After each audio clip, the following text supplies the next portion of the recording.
स्वागत है आपका। तो फिजिकल एजुकेशंस के अंतर्गत आने वाले महत्वपूर्ण और परीक्षा उपयोगी प्रश्न। पहला प्रश्न है कि रोम के उत्तरार्ध काल के व्यक्तियों को क्या कहा जाता था? सही जवाब हेलेनिक पीपुल। प्रश्न नंबर दूसरा है रोम के उत्तरार्ध काल के लोगों को हेलेनिक पीपुल क्यों कहा जाता था?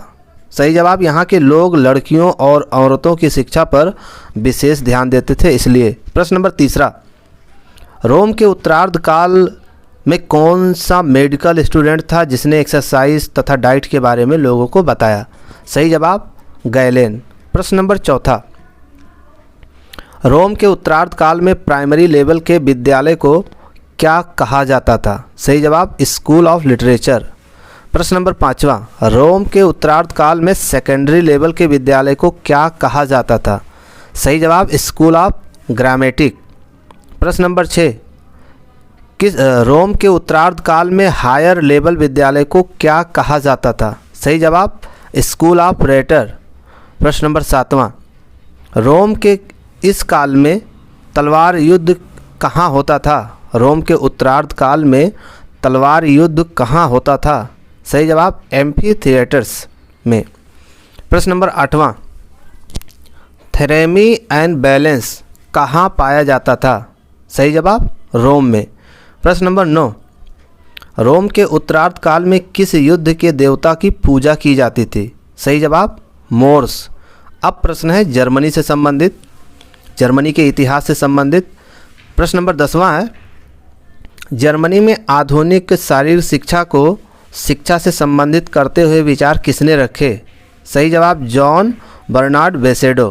प्रश्न नंबर 11वां है 1774 राउसियो के नक्शे कदम पर चलते हुए जर्मनी के डेसू स्थान पर न्यूट्रलिस्टिक स्कूल को किस नाम से जाना जाता था?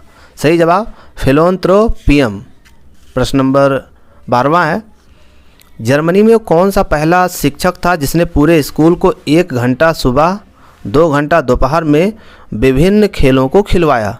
सही जवाब जॉन साइमन। प्रश्न नंबर 13 वह कौन सा विद्वान था जिसने फिलेंथ्रोपियम के शिक्षण कार्य से अभिप्रेरित होकर 1785 में स्केनीफेंथॉल एजुकेशन इंस्टीट्यूट खोला? सही जवाब क्रिश्चियन गोथिप सॉल्जमैन।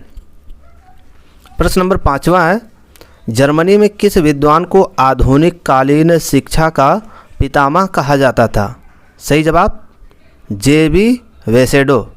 प्रश्न नंबर 15 है जर्मनी जिम्नास्टिक का ग्रैंडफादर किसे कहा जाता था? सही जवाब जॉन क्रिस्टोफर फ्रेडरिक गर्ट्समट्स को। प्रश्न नंबर 16 जर्मनी के गर्ट्समट नामक विद्वान ने कौन सी 2 किताबों पर काम किया? सही जवाब जिम्नास्टिक फॉर द यंग और खेल, ये 2 किताबों पर कार्य किया। प्रश्न नंबर 17 किस व्यक्ति ने शारीरिक शिक्षा को जर्मनी में राष्ट्रीय एकता का एक जरिया बताया? सही जवाब फ्रेडरिक लुडविगसोन। प्रश्न नंबर 18 जर्मन के किस विद्वान ने टर्वेरियन मूवमेंट की शुरुआत की? सही जवाब लुडविगसोन। प्रश्न नंबर 19 लुडविगसोन ने 1811 में टर्न प्लाज किसको नाम दिया? सही जवाब एक आयताकार मैदान को जिसके अंदर बैलेंस बीम और हॉरिजेंटल या बार ट्रैक आदि बनाया गया। प्रश्न नंबर 20 जर्मन जिम्नास्टिक पर किसने किताब लिखी? सही जवाब लुडविगसोन 1816 में। प्रश्न नंबर 21 किस विद्वान ने manual of gymnastic for school नामक किताब लिखी? सही जवाब एडोल्फ स्पीसीज। प्रश्न नंबर 22 जर्मनी द्वारा मॉन्ट्रियल ओलंपिक में 3रा स्थान प्राप्त करने के बाद शारीरिक शिक्षा को पहली कक्षा से अनिवार्य विषय के रूप में रखने में किस विद्वान की अहम भूमिका थी? सही जवाब कार्ल डायम। अगला प्रश्न है डेनमार्क के इतिहास से। प्रश्न नंबर 23 है डेनमार्क में आधुनिक शारीरिक शिक्षा का पिता किसे कहा जाता है? तो सही जवाब फ्रांच नाइटिंगेल को। और प्रश्न नंबर 24 है डेनमार्क के किस विद्वान को गर्ट्समट्स का अनुयायी माना गया? सही जवाब फ्रांच नाइटिंगेल को। प्रश्न नंबर 25 दानिरा जिम्नास्टिक कहाँ प्रचलित हुआ? सही जवाब डेनमार्क में।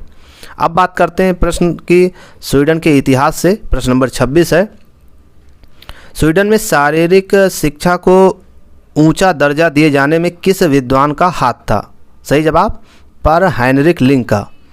प्रश्न नंबर 28 है, पर हाइनरिक लिंग ने जिम्नास्टिक को कितने समूहों में बांटा था? सही जवाब 4।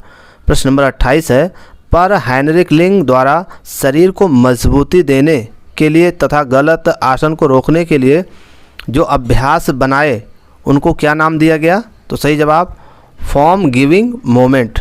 प्रश्न नंबर 29, किस विद्वान ने पर हाइनरिक लिंग की मृत्यु के बाद उनकी गतिविधियों को जारी रखा और उसको नया रूप दिया तथा शारीरिक शिक्षा को अनिवार्य विषय के रूप में शिक्षा पद्धति में शामिल किया? तो सही जवाब हो जाएगा जाल मर्लिंग। प्रश्न नंबर 30 है, पर हाइनरिक लिंग की याद में 1939 तथा 1949 में उनकी बरसी के दिन कौन सा समारोह आयोजित किया गया? सही जवाब द लिंगायड। प्रश्न नंबर 31 है, हनुमान व्यायाम प्रसारक मंडल अमरावती की एक टीम ने किस लिंगायड में भारतीय सांस्कृतिक व उसकी पद्धति का प्रदर्शन किया? सही जवाब 1949 लिंगायड एंड सेकेंड लिंगायड स्टॉकहोल्म में। ठीक, अब बात करते हैं प्रश्न नंबर 32 की। निम्न में से किसने ओलंपिक मशाल के एथेंस से आयोजित स्थल तक लाने का प्रचलन प्रथम बार शुरू किया? सही जवाब क्या होगा? Adolf Hitler. प्रश्न नंबर 33, अंतर्राष्ट्रीय ओलंपिक समिति का मुख्यालय कहाँ पर है? सही जवाब स्विट्जरलैंड। प्रश्न नंबर 34, प्राचीन ग्रीस में डिडाकेलियम क्या होता है?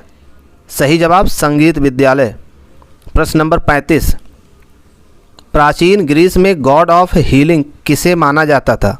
सही जवाब जीएस देवता को। प्रश्न नंबर 36, लैजियम की स्थापना किसने की थी? सही जवाब एरिस्टोटल। प्रश्न नंबर 37, प्राचीन रोम में कैंपस मार्सियस क्या होते थे? सही जवाब सैनिक स्कूल। प्रश्न नंबर 38, प्रथम स्पेशल ओलंपिक कहाँ हुए? सही जवाब यूएसए। प्रश्न नंबर 39, UNICEF का पूरा नाम? सही जवाब United Nations international child emergency form. ये हो गया यूनिसेफ का पूरा नाम। प्रश्न नंबर 40, यूनिसेफ का एशिया कार्यालय कहाँ पर है? यूनिसेफ का एशिया का कार्यालय कहाँ पर है? सही जवाब बैंकॉक में। WHO का एशिया का कार्यालय कहाँ पर है? नई दिल्ली में। प्रश्न नंबर 42, अतिरिक्त शक्ति की धारणा यानी थ्योरी ऑफ सरप्लस एनर्जी किस विद्वान ने प्रतिपादित किया? सही जवाब हर्बर्ट स्पेंसर।